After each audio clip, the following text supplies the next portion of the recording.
오늘 우리에게 주신 하나님의 말씀은 디모데전서 4장 14절에서부터 16절 말씀입니다. 설교 제목은 교회 직분 가볍게 여기지 말며가 되겠습니다. 내 속에 있는 은사 곧 장로의 회에서 안수받을 때에 애언을 통하여 받은 것을 가볍게 여기지 말며 이 모든 일에 전심전력하여 너의 성숙함을 모든 사람에게 나타나게 하라. 16절 합독합니다. 시작. 내가 내 자신과 가르침을 살펴 이 일을 계속하라. 이것을 행함으로 내 자신과 내게 듣는 자를 구원하리라. 살아계신 하나님의 말씀입니다. 제가 한 30년 전에 한국에서 직장생활 할 때는요, 그때 한국에서는 이 골프 치는 게 보편화가 안 돼 있어가지고 골프 대신에 주로 테니스를 많이 쳤습니다. 그래서 제가 테니스를 잘 치고 싶어가지고 좀 테니스를 잘 치는, 전문적으로 치시는 분에게 레슨비를 드리면서 이제 코치를 받았어요. 아침 일찍 일어나기가 쉽지가 않은데 아침 일찍 일어나가지고 이제 그분에게 레슨을 받는데, 아니 1주, 2주가 지나도록 계속 이렇게 스윙 연습만 시키는 거예요. 이렇게 하는 거예요. 자꾸 그것만 시키는 거예요. 그래서 아니 비싼 돈 주고 이렇게 배우는데 빨리빨리 공을 치고 싶은데 왜 이렇게 스윙만 가르치시나. 그때 그분이 그렇게 이야기합니다. 한번 폼이 잘못 잡히면은 평생 폼이 잘못 잡혀가지고 테니스를 잘 칠 수가 없대요. 처음에 칠 때 힘들더라도 폼을 잘 잡아놔야 한다, 그런 말씀을 하세요. 제가 목회하면서 정말 그걸 많이 느낍니다. 왜 어떤 성도들은 10년 신앙생활을 같이 했는데 쭉 뻗어나가는 성도가 있고 10년, 20년을 했음에도 불구하고 항상 그 자리에서 뱅뱅 도는 성도가 있을까? 그런 생각을 해보는 거예요. 가장 중요한 것은 이 자세입니다. 자세. 운동에서도 자세가 중요하듯이 신앙에서도 뭐가 중요하겠습니까? 자세가 중요한 거예요. 신앙에서 자세는 뭐냐? 태도입니다. 태도. 그러니까 우리가 뭘 하기 전에, 기도를 하기 전에, 또 이렇게 성경 말씀을 열심히 배우기 전에, 전도를 하기 전에, 교회 봉사를 하기 전에 가장 갖춰져야 할 것은 우리의 태도가 딱 갖춰져 있어야 돼요. 그분의 어떤 태도를 가져야 할 것인가? 오늘 본문에서 사도 바울이 이야기하죠. 가볍게 여기지 말라. 그렇죠? 우리가 교회 안에서 하는 모든 일은 누구의 일입니까? 결국 하나님의 일입니다. 그렇죠? 하나님의 일이고 하나님을 위하여 하는 일이죠. 내가 다른 사람을 위하여 일하는 것도 아니고 나를 위하여 일하는 것도 아니고 결국 하나님의 영광을 위하여 모든 일을 하는 것이죠. 먹든지 마시든지 하나님의 영광을 위하여 하라라고 사도 바울이 이야기한 것처럼, 우리의 태도는 우리가 무엇을 하든지 하다못해 먹든지 마실 때라도 우리가 가볍게 여기지 않고 하는 것, 그것을 사도 바울이 첫 번째로 이야기하는 거예요. 또 제가 테니스를 좀 오래 쳤습니다. 좀 잘 쳐요 제가. 벌써 안 친 지 10년 넘었네요. 지금 보니까 뉴욕 감독이 와서 한 번도 못 쳤으니까 내가. 그전에는 많이 쳤고 잘 칩니다. 근데 이제 테니스를 차고 치다 보니까요, 감이라는 것이 생겨서 감. 그걸 스위스팟이라고 해요. 스위스팟. 스위스팟에 공이 맞으면 공이 쫙 뻗어나갑니다. 가볍게 쳐도 빡 뻗어나가요. 근데 그것에 맞지 않으면은 아무리 힘을 줘도 잘 뻗어나가지는 않습니다. 스위스팟을 딱 맞춰야 하는 거야. 그럼 스위스팟은 어떻게 해서 맞출 수 있을까? 이 두 가지입니다. 첫째는 집중해야 돼요. 공이 오면 공을 집중해서 바라보면서 거기만 몰두하고 치는데 감각이 또 있어야 합니다. 감각. 집중과 감각이 더해질 때 스위스팟을 딱 맞출 수 있는 거예요. 공이 쫙 뻗어갑니다. 근데 그게 정확히 어딘지는 모르겠어요, 저도. 근데 치다 보면 이렇게 감각이 생기고 스위스팟이 맞으면 공이 쫙 뻗어나갑니다. 결국 말하는 거예요. 이 신앙생활도 마찬가지예요. 신앙생활도 스위스팟을 딱 쳐야 하나님의 뜻대로 우리의 신앙이 쫙쫙 뻗어나가는데, 그렇게 하려면 영적 감각이 있어야겠죠. 그 아울러서 영적 감각을 얻기 위하여 집중해야 할 줄로 믿습니다. 결국 신앙의 두 번째 요소는 집중이에요. 첫 번째 요소는 태도로 간다면 두 번째는 집중입니다. 집중. 오늘 사도 바울은 오늘 본문을 통해서 마지막 절에 16절에서 그렇게 이야기하고 있죠. 우리가 성숙이 있어야 한다. 성숙. 그래서 어떤 성숙인가? 첫째는 인격의 성숙이 있어야 되고, 두 번째는 배움의 성숙이 있어야 한다. 그렇죠? 우리가 성숙에 집중할 때, 그래서 우리가 배움의 성숙이 이루어지고 또 인격의 성숙이 이루어질 때 우리의 신앙은 스위스팟을 맞은 것처럼 쫙쫙 뻗어나가면서 많은 사람들에게 영향을 미칠 수 있는 거예요. 근데 그것이 안 되면은 20년, 30년에서도 신앙이 맴돕니다. 뱅뱅. 그런 이야기를 오늘 하는 것입니다. 그래서 오늘은 이제 연초니까 우리가 이제 또 재직을 이제 하반기 때 또 뽑아야 하니까 재직이 되고 싶으신 분들이 있을 거예요. 나는 또 좀 뭐가 좀 일 좀 했으면 좋겠다. 그런 분들을 위해서, 또 이미 재직이 되신 분들을 위해서 연초가 돼서 재직의 조건이 무엇인가 이제 한번 살펴보려고 합니다. 제가 이제 제 사무실에 보니까 한쪽 벽이 텅 비어 있어가지고, 텅 비어 있는 것처럼 느껴가지고 이제 거기다 어떤 한 액자 같은 거 하나 걸었으면 좋겠다는 그런 생각이 들었어요. 그런 생각을 하고 있는데 어떤 분이 이제 본인의 집에서 오래 쓰던 거라고 그러면서 갖고 왔는데, 보니까 성경 요한 1서를 조그맣게 붓글씨로 다 쓴 거예요, 액자가. 그래서 그걸 선물로 받고 기분이 좀 좋았습니다. 그래서 이걸 걸어야지. 근데 이제 딱 보니까 별로 어울릴 것 같지는 않아요. 그렇지만 이제 뭐 어떤 그 모양이 중요한 게 아니라 이제 그 의미가 중요하잖아요. 성경 말씀도 붓글씨로 정성스럽게 썼으니까 그걸 이제 걸어봤습니다. 저는 걸어놓고 깜짝 놀랐어요. 이게 아주 오래전부터 그곳에 있었던 것처럼 주변의 그 환경하고 쫙 조화를 이루면서 사무실이 꽉 찬 느낌을 딱 주는 거예요. 그래서 제가 임프레시브했습니다. 굉장히 인상이 깊었어요. 제가 언젠가 그 서예를 어떻게 감상할 것인가라는 서예 감상법에 대해서 읽은 적이 있습니다. 어떤 서예가가 써놨는데 그 읽어보니까 대강 그런 내용이에요. 좋은 서예 작품은 첫째로 글자 하나하나가 정교하게 잘 쓰여져 있어야 한다. 뭐 당연한 이야기죠. 하지만 하나하나의 글자는 전체와 조화를 잘 이룬 작품이 좋은 작품이다. 하지만 더 좋은 작품은 어디에 그 작품을 걸어놓든지 거기에 꽉 찬 느낌을 주면서 아주 오래전부터 그곳에 있었던 것 같은 그런 느낌을 주는 그런 작품이 진짜 좋은 작품이라는 거예요. 아셨죠?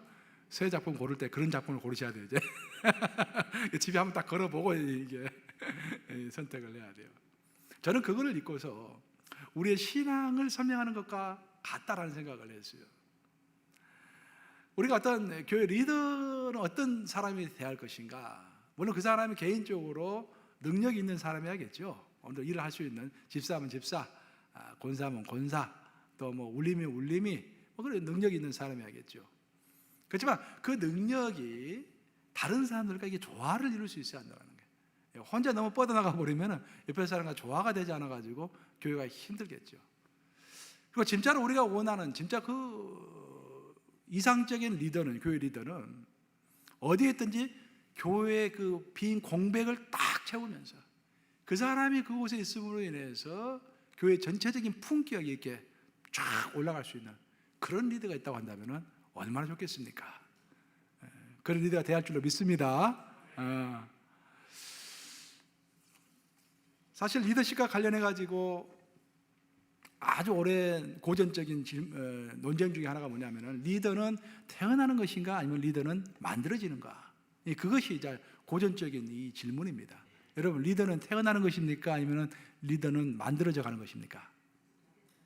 뭐라고요? 이제 둘 다가 제가 물어보면 전부 둘 다야 이제. 물론 두 개 다 일리가 있는 말이에요. 그런데 저는 이제 미국에 와서 정치학을 공부하기 전에는 그렇게 생각을 했어요. 리더는 만들어지는 것이다라고 생각을 했어요. 제가 미국에 와서 제가 정치학을 공부했지 않습니까? 당연히 이제 대통령 학도 배우고요, 정치 리더십에 대해서 당연히 이제 과목을 배우게 되죠. 근데 저는 깜짝 놀랐습니다. 이 정치 리더십을 배워보니까 리더는 선천적인 면이 아주 큽니다. 선천적으로 리더적인 기질을 가지고 태어난 사람들이 많아요. 그리고 특별히 그 사람이 태어나가지고 활동한 그 시대가 있을 거 아닙니까? 그 시대의 정신, 또 시대의 상황이 또 많은 영향을 미쳐, 리더십에. 또 특별히 그 사람이 태어나서 자란 그 과정 환경이 또 리더십에 굉장히 많은 영향을 미칩니다. 미국에서 루즈벨트 대통령을 비롯해가지고 가장 성공했던 대통령의 특징이요, 대가족에서 장남인 경우, 나처럼 6남매 중에서 장남, 1남 5녀 중에서 장남 아닙니까? 대가족 중에서 장남이 큰 영향력을 많이 미치는 경우가 있다라는 거예요. 이것을 성경적으로 풀이해서 이야기하면은 리더라는 것은 내가 열심히 노력해서 되는 면도 있지만 가장 기본적으로 리더는 하나님의 섭리 안에서 만들어진다라는 거예요. 시대가 필요로 하는 리더가 있을 거 아니에요. 그 시대가 필요로 하는 그 리더십을 공교롭게 내가 그런 재능을 가지고 있는데 시대와 딱 만나면은 내가 큰 리더십을 발휘할 수 있죠. 근데 내가 아무리 좋은 리더십을 가지고 있지 않다고 하더라도 시대가 부르지 않으면 나는 그 리더십은 죽을 때까지 별로 발휘하지 못하고 죽을 수도 있는 거예요. 결국 하나님의 섭리입니다. 정말 내가 그 말을 정치학을 배우면서 가만히 생각해 보니까 그것이 상당히 성경적이라는 생각이 들었어요. 왜냐하면 우리가 생각하는 성경 리더들, 대표적인 리더 요셉, 또 모세, 기드온, 다윗, 또 다니엘, 또 이사야, 또 우리 신약으로 보면은 사도 바울, 베드로, 그 누구 하나 자기 스스로 리더가 된 사람이 아무도 없어요. 어떻게 해서 전부 리더가 됐습니까? 하나님이 부르셨지요. 전부 다. 요셉도 꿈으로 부르셨고 모세도 부르셨고 다윗도 기름 부으심을 주셔가지고 하나님이 그를 지도자로 부르신 거예요. 자기가만 내가 리더 되겠다 노력해가지고 된 사람이 없습니다. 이로써 우리가 어떤 영적 리더십을 대하는 첫 번째 태도는 그 영적 리더십을 존경해야 합니다. 왜냐하면 하나님이 부르셨기 때문입니다. 아멘 하십니까 여러분? 아멘. 하나님께서 부르신 거예요. 그래서 사도 바울은 로마서 12장 3절에서 그 유명한 말을 했습니다. 로마서 12장 3절 외우기도 쉬운데 한번 같이 읽어보겠습니다. 시작. 내게 주신 은혜로 말미암아 너희 각 사람에게 말하노니 마땅히 생각할 그 이상의 생각을 품지 말고 오직 하나님께서 각 사람에게 나눠주신 믿음의 분량대로 지혜롭게 생각하라. 하나님께서 각 사람에게 주신 믿음의 분량이 다르고요, 하나님께서 각 사람에게 주신 리더십의 분량이 다르다라는 거예요. 근데 성경적인 사람은, 하나님의 사람은 마땅히 자신에게 주어진 믿음의 분량, 리더십의 분량 이상을 생각하지 않는 사람이다라는 거예요. 왜? 마땅히 하나님께서 주신 것 이상으로 생각했을 때 우리에게 불만의 요소가 싹들 수 있기 때문이다라는 그런 말입니다. 결국 분수에 넘치는 생각을 품지 말고 생각의 한계를 가져라 그런 말입니다. 생각의 한계를. 하나님께서 선악과는 따먹지 마라, 다른 거 다 따먹지 말고 선악과는 따먹지 말라라고 하셨잖아요. 그러면 왜 안 따먹어야 합니까? 하면서 기회 따먹지 말고 따먹지 말라면 따먹지 말라라는 거예요. 그걸 따먹지 않으면서 하나님께 물어보라는 거예요. 하나님 왜 내가 따먹지 말아야 합니까? 그럼 하나님께 가르쳐 주시겠죠. 대부분 사람들은 묻지 않고 내가 안 따먹을 이유가 뭐가 있느냐라고 따먹다가 큰일 난다는 말이죠. 이 말은요 굉장히 중요한 말입니다. 이 말을 여러분들 잘 이해하셔야 되고 또 이 말을 잘 믿음으로 받아들여야 합니다. 우리가 사는 이 시대는 이 자본주의 사회, 컴피티션, 경쟁이 치열한 사회죠. 무한 경쟁 시대입니다. 그래서 저 사람이 하는데 내가 못할 게 뭐가 있느냐, 그렇게 생각하기 쉬운 시대예요. 그래서 사람이 교만해지기 쉬운 것이죠. 그런 시대를 우리가 살고 있습니다. 또 그렇게 교육을 받아왔죠. 그래서 신앙생활을 하나님의 말씀대로 하기가 어려운 거예요. 근데 우리가 오늘 방금 로마서 12장 3절 말씀을 잘 이해하고 잘 받아들이지 못하면요 내가 평생 괴로울 수가 있습니다. 왜냐하면 나에게 주신 리더십을 내가 존경할 수 없는 거야. 그렇죠? 평생 괴로운 거죠. 또 정반대로 나는 리더가 되고 싶은데 하나님 부르지 않았어, 그 리더십으로. 근데 난 하고 싶어. 그것도 평생 괴로운 거예요. 그렇죠? 그런 것들을 다 품에 안고서 이겨내는 것이 진주가 되는 과정입니다. 영적 진주. 진주가 어떻게 만들어진지 아시죠?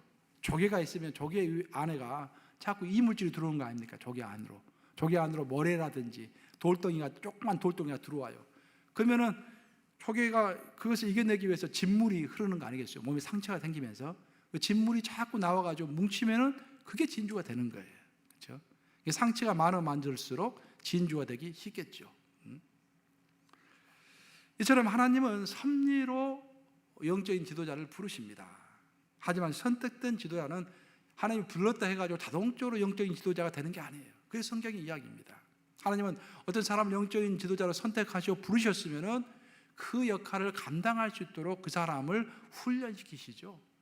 성경은 오히려 하나님이 어떤 사람을 부르시는 내용을 아주 간단하게 소개합니다. 하지만 그 사람을 훈련시키는 내용은 굉장히 자세하게 설명합니다. 여러분들이 좋아하시는 요셉은 13년 동안 훈련받았죠. 그렇죠? 하나님이 꿈으로 그에게 보여주신 다음에 13년 동안 훈련받았습니다. 자, 모세는 몇 년 훈련받았습니까?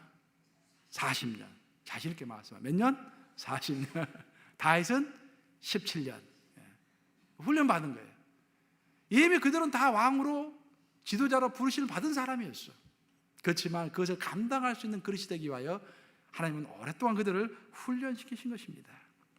그리고 여러분들이 만나는 영적 지도자는 여러분들이 만나는 울림이가 여러분의 영적 지도자가 될 수 있고, 여러분의 선교 회장이 될 수도 있고, 장로님이 여러분의 영적 지도자일 수 있고, 그런 영적 지도자들도요, 어떤 훈련의 과정 가운데 있는 거예요. 이걸 잘 이해해야 할 필요가 저는 있다고 생각합니다. 여러분들이 울림이를 이제 여러분 울림 가족 때 울림이가 있어. 참 마음에 안 들어. 그렇죠? 마음에 안 들다고 이제 컴플레인 하시는 분도 있고 그래요. 근데 여러분들 이해할 것은 뭐냐면 그 울림이가 이미 성숙한 사람이 아니라는 거예요. 성숙의 과정 가운데 있는 사람이다라는 것입니다. 이 사람도 인간인 거예요. 그래서 지금은 부족하지만 좀 내가 참고 기다리면 좋아지겠지. 그래서 그 사람을 도와서 기도해주고 그 사람한테 가서 당신은 이것이 약점인 것 같습니다. 이것 좀 고쳐주세요. 라고 이야기하면 될 거 아니에요. 그렇죠? 제가 그 한국에 있는 목사님 중에서 좋아하는 목사님 한 분 계세요. 은퇴하셨는데 뭐 잘 아시는 목사님, 여러분도 잘 아실 거예요. 근데 그 목사님이 자기 고백하는 이야기를 들었습니다. 그분이 젊었을 때부터 이제 전도사 시절부터 뭐 담임 목사 밑에서 사역을 해본 적이 없대요. 전도사 시절부터 개척교회를 했대요. 그래서 이제 어떤 목회 지도를 받아본 적이 없기 때문에 목회 기본이 굉장히 약했어요, 이분이. 그러다가 이제 한 번은 어떻게 하다 보니까 급하게 이제 성찬식을 하게 됐대요. 준비 없이. 성찬식 딱 하려고 하는데 갑자기 떡을 먼저 돌려야 할 것인지 잔을 먼저 돌려야 할 것인지 생각이 안 나는 거예요. 이게 잔을 먼저 돌리는 걸까 떡을 먼저 돌리는 걸까 갑자기 생각이 안 나가지고 생각을 했답니다. 예수님이 사셨던 이스라엘은 더운 지역이고 또 떡을 먹이려면 그 전에 목을 좀 축이고 떡을 먹여야 할 거 아니에요. 아, 분명히 잔이 먼저다 해가지고 잔을 먼저 돌린 거예요. 이게. 그랬더니 성도들이 이 사가들의 표정이 전부 다. 그리고 끝나서 가서 찾아봤더니 아이고 떡이 먼저다라는 거예요. 떡이. 그러면서 그런 자기의 그 연약한 어린 목사를 이렇게 데리고 또 따라주고 해서 자기가 이렇게 목사 되노라고 이렇게 고백하는 것을 제가 들은 적이 있습니다. 여러분들이 이제 그 만나는 영적 리더들, 뭐 성교회는 성교 회장이 있을 것이고, 부서에는 부장이 있을 것이고, 또 울림 가족에 울림이들이 있을 것인데 다 그런 과정 가운데 있는 사람입니다. 그래서 우리가 먼저 이해해 주는 것이 필요하다라는 거예요. 사도 바울은 하나님은 어떤 사람은 금그릇으로 만드시고 어떤 사람은 은그릇으로 만드시고 어떤 사람은 질그릇으로 만드셨다고 했습니다. 그래서 우리가 지은받은 자가 지은이에게 불평할 수 없다고 했어요. 하지만 중요한 것은 금그릇으로 부르심을 받았느냐 은그릇으로 부르심을 받았느냐 그게 중요한 게 아니라 내가 질그릇이라고 할지라도 깨끗한 그릇이 되면 하나님이 사용하신다고 하셨습니다. 아멘 하십니까 여러분? 아멘. 또 어떤 사람은 한 나라의 리더로 부르셨어요. 어떤 사람은 한 직장의 리더로 부르셨습니다. 그리고 어떤 사람은 한 교회의 울림이로 또 부르셨습니다. 교회 리더들 중에서도 뭐 각자의 분야가 있죠. 어떤 사람은 이게 뭐 장로로서 역할을 하는 사람도 있고요, 부장으로서 역할을 하는 사람도 있고 각자의 역할 다 다릅니다. 이처럼 내가 어떤 역할을 할 것인가라는 것은 하나님의 부르심입니다. 물론 사람의 투표를 통해서 결정하는 것도 있지만 결국 하나님이 섭리로서 그 사람을 부르시는 거예요. 거기서 또 우리가 믿음을 굳건해야 합니다. 나는 하나님이 부르셔서 이 직장을 맡았다라고 생각해야 하는 거예요. 하지만 그 부르심은 사람마다 다 다르지만 그 부르심을 받은 사람이 가져야 하나님 앞에서 가져야 할 태도는 동일합니다. 그럼 어떤 태도를 우리가 가져야 할 것이냐? 오늘 본문에서 말한 것처럼 사도 바울이 첫 번째로 말하는 태도는 뭐냐면 부르심을 받은 자는 반드시 가볍게 여기지 않아야 한다라는 것입니다. 따라서 보시겠습니다. 부르심을 받은 자는 가볍게 여기지 않아야 한다. 진실로 중요한 말입니다. 오늘 이거 하나만 딱 붙잡고 가시면 돼요, 여러분들. 아, 내가 가볍게 여기지 않아야겠구나. 교회에서 어떤 일을 하든지 정말 내가 가볍게 여기지 않아야겠구나. 우리가 잘 아시다시피 예수는 장자의 직분을 가진 사람이었어요. 대단한 특권을 가진 사람이었습니다. 장자 직분을 가진 사람이었어요. 근데 그 장자 직분을 가볍게 여긴 거예요. 얼마 정도 가볍게 여겼냐면 팥죽 한 그릇에 팔아먹을 정도로 가볍게 여긴 거예요. 그래서 팥죽 한 그릇 팔아먹은 것입니다. 그리고 그 예수의 후손은 자자손손 저주를 받게 되죠. 결국 소중한 것은 소중하게 여기는 사람의 것입니다. 구원도요, 여러분 소중하게 여기지 않으면 아무것도 안 해요. 여러분 구원 받으셨죠? 네? 그 구원 얼마큼 소중하게 생각하십니까? 진실로 우리 예수님께 감사하십니까? 구원은 정말 어마어마한 거 아니겠어요? 영원한 생명을 좌우하는 거 아니겠습니까? 근데 그것을 정말로 귀중하게 여기고 정말로 감사하게 여기는 사람에게만 감사한 거예요. 그거 뭐 있으나 마나 아무 생각이 없는 사람들이 있어요. 은사도 마찬가지예요. 하나님이 나에게 특별한 은사를 주셨어. 기도의 은사를 주셨어. 나에게 섬김의 은사를 주셨어. 아주 감사한 겁니다. 귀한 것입니다. 하나님 앞에서 나에게 특별히 주시는 은사 아니에요. 너무 더 감사한 거예요. 생각해 보면, 그렇죠? 여러분 노력해서 은사라는 것은 여러분이 노력해서 받는 게 아니라 그냥 가만히 있었는데 하나님께서 선물로 주신 것이 은사예요. 그래서 기프트라고, 기프트. 하나님께서 우리 그냥 주신 거예요. 얼마나 감사합니까, 그렇죠? 여러분의 친구도 마찬가지예요. 친구들도 얼마나 감사한지 모릅니다. 여러분이 귀하게 생각하면 그 친구가 귀한 것이고요, 있으나 마나라고 생각하면 귀하지 않는 거예요. 결국 내가 귀하게 생각하면 귀한 것이고 내가 귀하지 않게 생각하면 귀하지 않는 것입니다. 우리 교회의 직분자, 우리 교회의 리더십은 이렇게 교회 미래에 대해서 굉장히 중요한 사람들인데 이 사람들이야말로 자신의 직분을 소중히 여겨야 할 줄로 믿습니다. 이게 자기가 이미 교회로부터 부여받은 직분, 권사의 직분, 장로의 직분, 집사의 직분, 울림의 직분, 선교회 회장의 직분, 부장의 직분, 이것을 감사하게 여기지 않는 사람에게 우리가 그걸 줄 이유가 없는 거예요. 그렇죠? 근데 여러분들이 이제 앞으로 그것을 받고 싶으신 분들은 이제 올 하반기에 있겠지만 받고 싶으신 분들은 그걸 감사하고 사모해야 돼요. 사모하고 감사하고 주면은 아주 영광스럽게 여겨야 합니다. 세상에서는요, 직원이 자기 업무를 우습게 알고 가볍게 여기고 일을 게을리하면은 어떻게 됩니까? 파면, 파이어, 파면 당하는 거예요. 그렇죠? 그 하나님의 나라에서 어떨까요, 여러분? 하나님의 나라에서는 하나님의 나라 똑같습니다. 하나님의 우리가요 직분을 가볍게 여기면은요 하나님도 우리를 가볍게 여기십니다. 그 성경에 올립니다. 예수님이 그런 말씀하셨잖아요. 마태복음 25장 28절 한번 같이 읽어보겠습니다. 마태복음 25장 28절 시작. 그에게서 그 한 달란트를 빼앗아 10달란트 가진 자에게 주라. 이게 무슨 말이냐면은 하나님 어떤 자에게는 10달란트를 주고 어떤 자에게는 5달란트, 어떤 자에게는 1달란트를 줬어요. 아까 이야기한 것처럼 어떤 자는 금그릇으로, 어떤 자는 은그릇으로, 어떤 자는 질그릇으로 한 거예요. 어떤 자는 한 나라를 맡기고 어떤 자에게는 한 고를 맡기고 어떤 자는 한 지방을 맡긴 거예요. 이렇게. 그러면은 자기가 무엇을 받았든지 자기 임무가 무엇이든지 그것을 귀하게 여기고 있는 힘을 다해서 열심히 일을 해야 하는데 이거 1달란트 받은 사람은 불평이 있었던 것 같아요. 나 왜 1달란트밖에 안 되냐? 아무 일도 안 한 거예요. 그랬더니 하나님이 무슨 말 하셨냐면은 물론 여기는 안 나와 있지만 악하고 게으른 종아, 그러면서 너가 가지고 있는 1달란트조차도 빼앗아서 다른 사람에게 줘라. 하면서 하나님이 빼앗아 가지고 다른 사람에게 주는 일이 벌어지죠. 저는 여기서 정말 제가 무서운 것은 뭐냐면은 게으른 종아라는 것을 이해할 수 있어요. 그런데 게으를 수 있죠. 근데 악한 종아, 악하고 게으른 종아. 저는 목회하면서 항상 생각합니다. 내가 하나님 앞에서 양심에 꺾임이 없는가? 설교 준비할 때도 내가 생각한 만큼의 하나님의 앞에서 양심에 꺾임이 없을 만큼의 시간을 투자하는가 항상 생각을 해봐요. 제가 나름대로는 양심에 꺾임이 없이 하려고 노력합니다.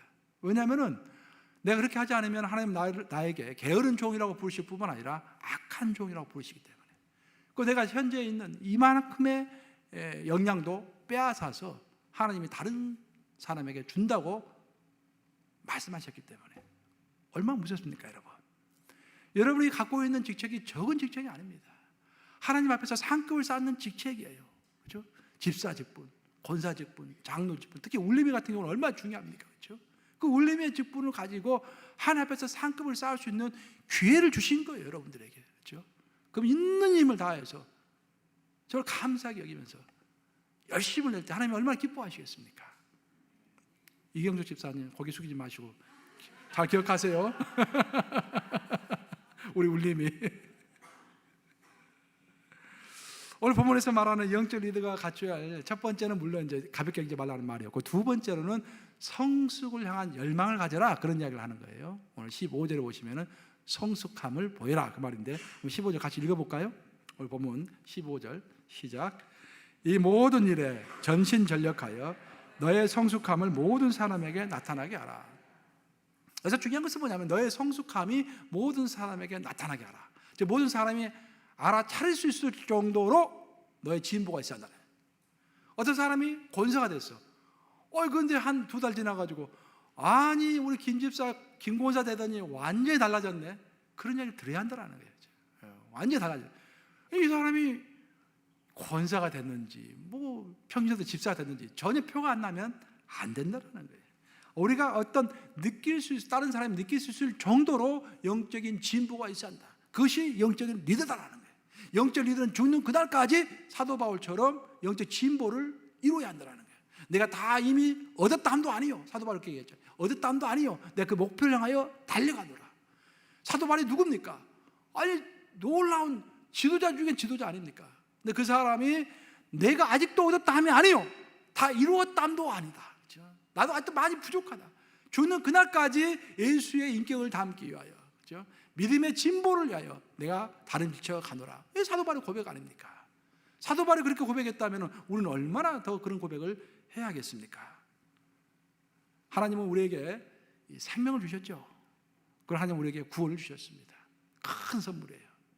하나님 우리에게 생명도 주셨고 구원도 주셨습니다. 뭐 하나님 주셨으면은 우리도 줘야 할 거 아니에요. 이렇게 give and take. 성경 항상 그런 이야기하죠. give and take. 주셨으면 우리도 줘야 할 거 아니에요. 우리는 무엇을 그러면 하나님께 드릴 것인가? 그래서 자식과 부모 관계를 생각해 보면 잘 알아요. 우리는 자식을 위해서요. 자식에게 생명도 주었을 뿐만 아니라 우리가 못 먹고 못 입어도 자식을 키우지 않습니까? 열심히. 그러면 그 자식이 우리에게 어떻게 줄 때 가장 큰 보람을 느낍니까? 가장 기본적으로 자식이 잘 커주는 것, 그렇죠? 성숙한 사람이 되는 것, 이 사회에서 인정받는 사람이 되는 것, 그 자체가 부모가 받는 선물 아니겠습니까? 하나님도 똑같은 거예요. 우리에게 큰 건 요구하지 않습니다. 하나님이 요구하는 것은 우리가 성숙한 자가 되는 것을 원하시는 것입니다.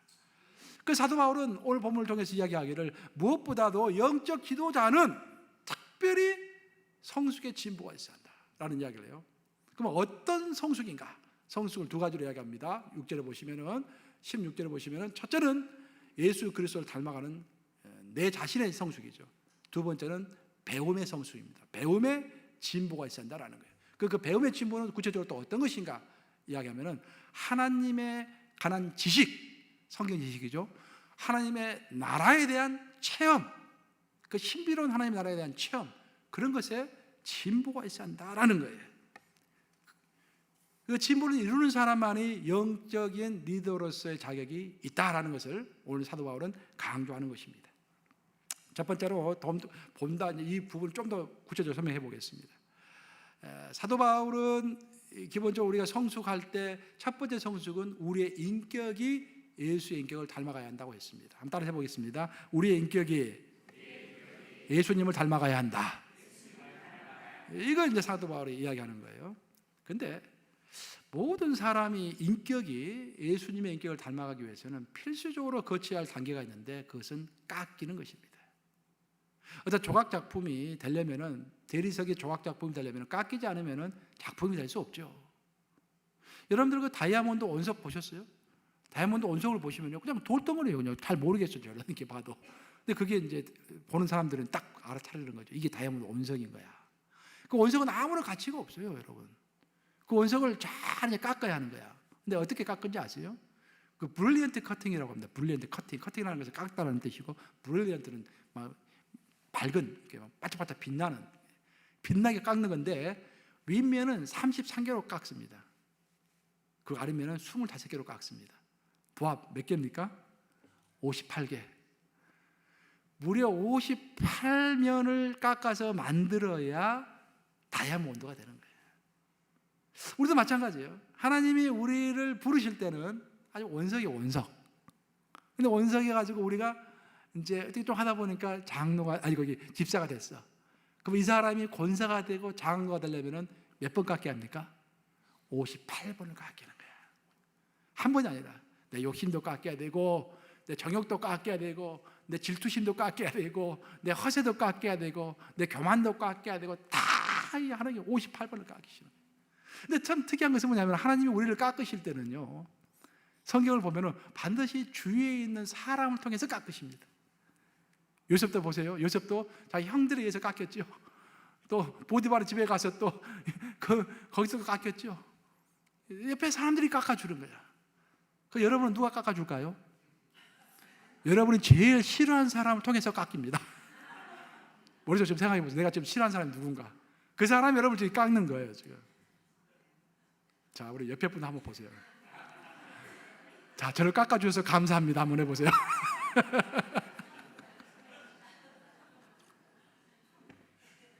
이 부부가 서로 깎는 거예요, 부부가. 계속 매일 깎는 거야, 부부가. 그 교회에서도 내가 제일 보기 싫은 사람 있죠. 뭐 그런 사람 없겠지만 있으면 그 사람은 여러분 깎고 있는 거예요. 그 사람 여러분 깎고 있는 겁니다. 그 사람은 품기위해서 노력하고 기도할 수밖에 없잖아요. 그래서 우리가 성숙해지는 것입니다. 이와 같이 첫 번째는 인격의 성숙하면 인격의 성숙이야. 그 다음에 사도 바울이 말하는 것은 우리의 그 하나님을 아는 지식에서의 성숙, 그리고 영적 세계에 대한 이해에 대한 성숙인 거예요. 그래서 사도 바울은 디모데전서 전체를 통해서 하나의 단어로 표현했는데 그것이 바로 디모데전서 3장 9절입니다. 한번 같이 읽어보겠습니다. 뭐라 표현했는지 시작. 깨끗한 양심에 믿음의 비밀을 가진 자라야 할지니. 믿음의 비밀입니다. 정말로 영적 지도자는 한 교회를 이끌어갈 영적 지도자, 한 울림가족 한 20명 되잖아요. 20명 좋은 숫자 아닙니다. 20명 이끌어갈 울림이라면은 믿음의 비밀을 가진 자라야 한다는 거예요. 그러니까 어떤 기독교의 믿음의 어떤 깊은 진리가 있는데 그 진리를 체험하고 확실한 사람이어야 한다, 그런 말이에요. 그래서 우리 스스로가 여러분들이 지금 교회에서 어떤 리더십을 가지고 있으면은 살펴봐야 돼요. 내가 이런 영적인 비밀을 가지고 있는 사람인가. 성전으로 비유하면은요, 어떤 사람은 성전은 뜰만 밟는 사람이 있어요. 교회에 왔는데 그냥 성전 뜰만 예배까지 적당히 드리고 가는 사람이 있어요. 어떤 사람은 성전 안으로 들어가, 그렇죠? 좀 깊이에 들어가는 거죠. 하지만 어떤 사람은 지성소까지 체험하는 사람이 있는 거예요. 성전 뜰이 있고 성소가 있고 지성소가 있지 않습니까? 그 지성소에 들어가야만이 하나님의 깊은 사랑과 임재 가운데서 내 인격이 녹아져서 하나님 앞에서 온전한 자로 빚어지는 그런 역사가 있을 거 아니겠습니까? 그래서 확신하고 체험한 사람이 한다, 그런 말이에요. 내가 어떤 교회에서 중요한 직책을 맡고 있음에도 불구하고 그런 믿음의 비밀이 없다라고 스스로 생각이 된다고 한다면 기도 많이 하셔야 합니다. 우리 기독교의 기본적인 진리가 첫째는 구원 아닙니까? 구원 다음에 예수님의 재림 아닙니까? 예수님의 재림 다음에 부활이 있죠. 우리의 부활 다음에 심판이 있다고 했지 않습니까? 심판 다음에 우리가 영원한 생명을 천국에서 누리지 않습니까? 이런 중요한 하나하나의 교리들에 대해서 내가 정말 얼마나 마음속에 100% 확신하고 있는가, 내가 목숨을 바쳐서라까지 그 교리를 지킬 수 있는 각오가 되어 있는 사람인가 라는 것을 스스로에게 물어봐야 한다는 거예요. 그렇죠?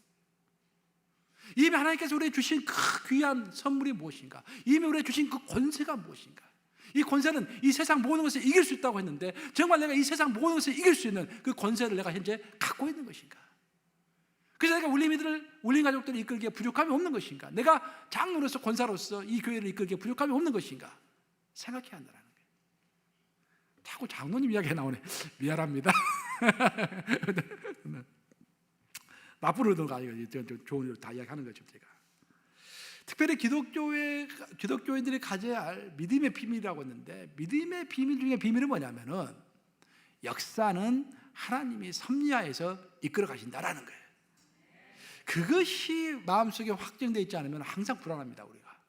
자, 역사라는 것은 전 인류사도 있지만 한 나라의 역사도 있을 것이고 한 도시의 역사도 있을 것이고 한 교회의 역사도 있을 것이고 가장 베이직하게 가장 기본적으로 개인의 역사가 있습니다. 그렇죠? 나의 역사가 있는 거야. 그럼 내 역사는 누가 만들어가는 것인가? 내가 피곤하게 힘들게 뭔가를 해야만이 이루어지는 것인가? 그게 아니다라는 거예요. 하나님이 섭리 가운데서 이루어 가신다라는 거예요. 만약 그것을 100% 믿음의 비밀로 갖고 있는 사람은 어려움이 오더라도 낙심하지 않지요. 왜냐하면 모든 것이 합력하여 결국은 하나님의 뜻대로 선을 이룰 것이기 때문에. 누구 뜻대로 선이 이루어집니까? 하나님의 뜻대로. 근데 우리가 그것을 확증하지 못하기 때문에 조그만 어려운 일이 닥치면 의문이 드는 거야. 의문이 들고 포기하고 싶고 낙담이 되는 것입니다. 왜? 마음에 확증이 없기 때문에, 믿음의 비밀이 오기 때문에. 그 믿음의 비밀이라는 말이 정말 큰 말입니다, 여러분들.